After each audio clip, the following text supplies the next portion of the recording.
durante 5 horas. O ministro Fux realmente foi na letra da lei. Provas adulteradas, ele menciona provas adulteradas e menciona provas inventadas pela Procuradoria-Geral da República. Uma questão que a gente viu o Fux abordar, João, e a audiência do Paulo Figueiredo Show não sabe que o João também é doutor, João, né, João? Exato. Eu não sou também é doutor, também é advogado. Eu sou doutor. Eu vou aproveitar aqui a sua expertise, porque uma das questões que o Fux apontou foi a questão da individualização das condutas. E isso foi uma parte muito impressionante para mim do julgamento, né, João? As pessoas estavam sendo acusadas, e nós trouxemos isso aqui no Paulo Figueiredo Show. O voto do Alexandre de Moraes não tem individualização de conduta nenhuma. Ele pega o apanhado, amarra um monte de coisa no barbante e faz uma condenação, digamos assim, pelo conjunto da obra.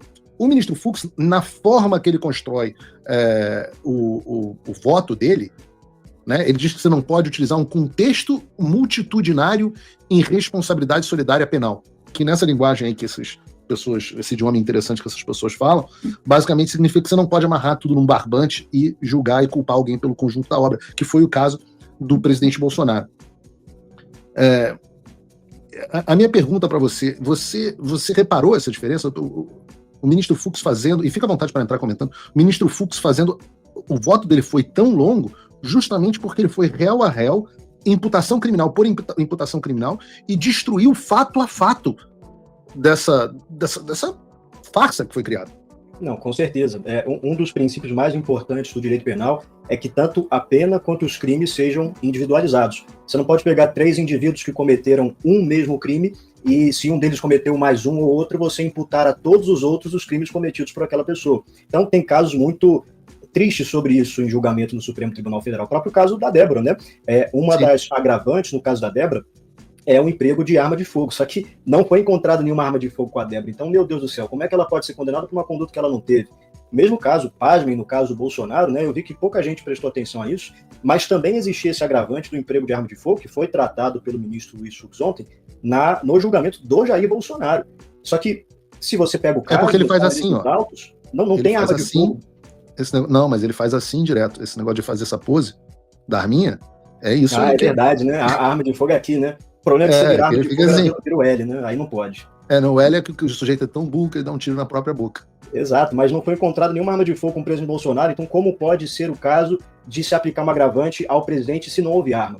E isso no direito penal é uma proibição que se chama proibição de analogia in mala partem, né? O direito penal, de maneira geral, toda a interpretação, ela se dá em favor do réu, nunca em desfavor do réu. Justamente porque todo o processo penal no sistema inquisitório é pensado para ser um sistema de garantia de direitos. Você só chega à condenação quando você está além de qualquer dúvida de que aquele indivíduo cometeu um crime. De forma que você não pode fazer analogias prejudiciais ao réu se você não tiver uma prova muito contundente e muito concreta de que essas condutas de fato aconteceram. E processos penais criminais foram anulados por muito menos. Então, eu concordo com o voto do ministro Fux, não somente de absolver os réus, se não me engano, ele só não absolveu o coronel Mauro Cid, mas de absolvição dos demais réus, e também sobre a questão da competência, resta pouquíssima dúvida.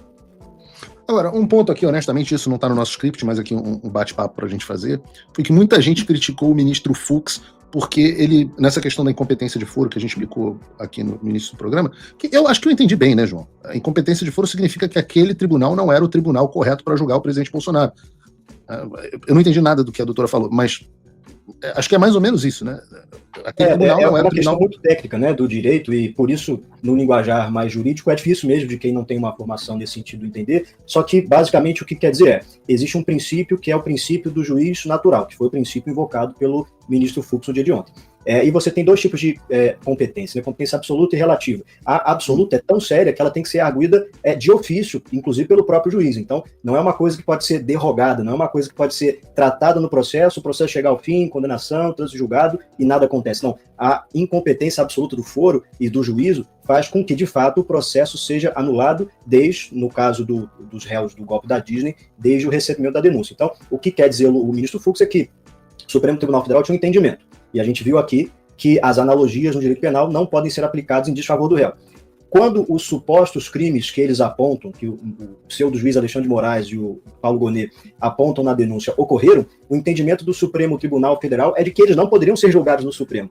Então, de maneira posterior, vem o Supremo Tribunal Federal, muda o seu próprio entendimento e joga todos esses processos para serem julgados, não pelo plenário do Supremo Tribunal Federal, como também levantou o ministro Fux, mas pela primeira turma do Supremo. A primeira turma do Supremo é composta um ex-advogado do presidente Lula, ministro Cristiano Zanin. 2, um ex-ministro da Justiça do presidente Lula, Flávio Dino. Tem uma ação, inclusive, penal. Sim, não, deu declarações muito contundentes contra o Bolsonaro. Se não me engano, disse até que Bolsonaro se tivesse que se alinhar, se aliaria a Satanás, algo nesse sentido. Mas o direito penal também é muito claro que quando o juiz é inimigo pessoal da pessoa que está julgando, deve se declarar suspeito. Não pode haver julgamento por parte de uma pessoa que tem pensamentos e problemas pessoais contra o réu. E aí, o ministro Alexandre, não precisa nem falar, né, a relação dele com o Bolsonaro. Sobram 2, Carmen Lúcia e o ministro Luiz Fux. Então, não somente é um absurdo esse processo estar sendo julgado no Supremo Tribunal Federal, como é um absurdo, pior ainda, estar sendo julgado não no plenário, pela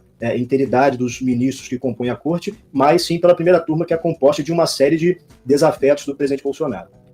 Agora, eu reparei também que uma das coisas que o ministro Fux chamou a atenção, e para a qual eu nunca havia me atentado, e vi pouca gente comentar sobre isso, é que eles fazem acusações de conduta do presidente Bolsonaro, que teriam começado, se eu não me engano, desde 2021, e enquadram e julgam essas condutas de acordo com uma nova lei que foi aprovada em 2022. E eu falei, nunca tinha parado para pensar nisso, né? Porque a mudança da Lei de Segurança Nacional acontece em 2022, mas eles julgam as condutas do presidente Bolsonaro, de toda essa suposta organização criminosa, anteriores, em 2021. Eu nunca tinha, de novo, eu não sou doutor, mas eu nunca tinha visto a lei retroagir para julgar condutas anteriores.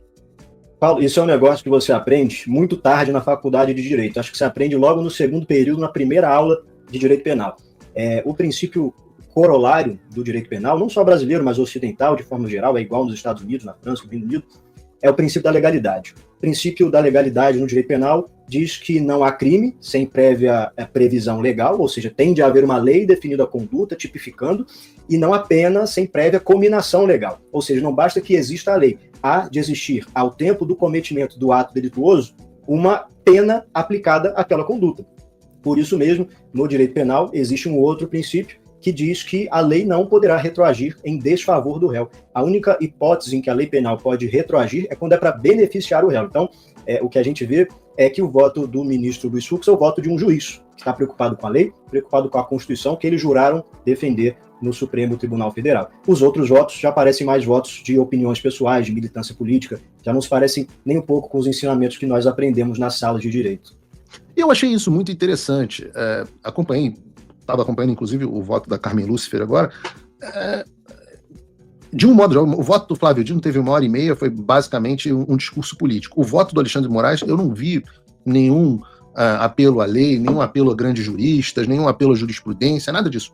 Fez um discurso político de narrativa, poderia estar, que é a repetição do que ele faz durante muito tempo, a gente comentou isso aqui no... Fala pessoal, tá gostando desse vídeo? Não esqueça de deixar o seu like e se inscrever no canal Olavo do Carvalho. Programa durante 5 horas. O ministro Fux realmente foi na letra da lei, foi nas condutas, ele foi verificando que cada prova, inclusive provas adulteradas, ele menciona provas adulteradas e menciona provas inventadas pela Procuradoria-Geral da República. Dizendo, tá dizendo aqui no inquérito policial que foram feitas tantas impressões de página, mas no final das contas, quando vai no inquérito policial, não foram feitas tantas impressões de página. Não é isso que diz o inquérito. É uma diferença muito grande entre política, e não importa o que você pensa, não importa o lado que você esteja, mas, sem dúvida nenhuma, alguém que assiste olha a diferença entre um discurso político, que é a minha esfera, né, para um voto jurídico, que é mais a sua esfera, a esfera da doutora, e por aí vai.